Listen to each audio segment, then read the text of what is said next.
Just some topics to take into consideration. As you can see here, we have the channel illustrated by the blue lines. We would have entered this position long from the breakout just after the 5-minute open candle, and we would have probably been stopped out within the next 1-2 candles.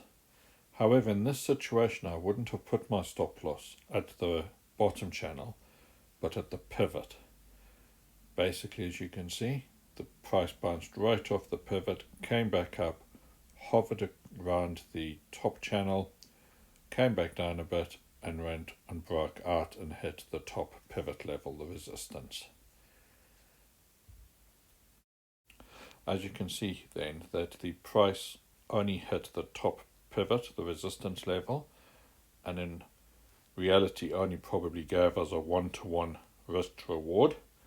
And the only reason I would have entered such a trade is the prior auction channel did look like it had strong momentum to break through the resistance level above, which in this case did not happen.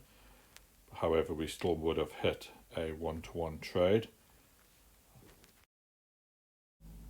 If we just look at this chart here, where I've circled the 7 candles, that is our pre-market and 5-minute open candles.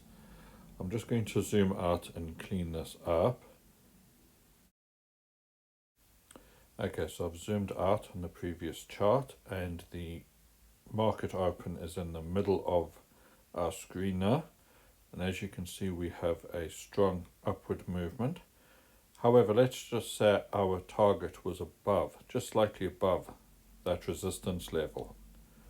I would probably just put my target just slightly below it, just purely from a psychological point of view, that yes, it did break it out a little later on, but to see all your profits dwindle on that movement back down and then taking its time to get back up again and hitting target, generally to me isn't worth those extra couple of points, but that's entirely up to you.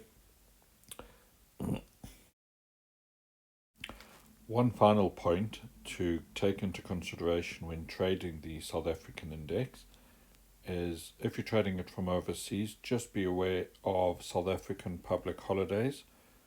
South Africa does have more public holidays or bank holidays than say the UK, etc.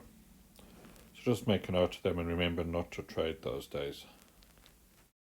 And finally, just to take into consideration, if you do have a position open during major news events such as non-farm payroll, to be aware of that, and if you do have a position open, to possibly either just take the profits that are available or to have a small stop loss just in case the event goes against you.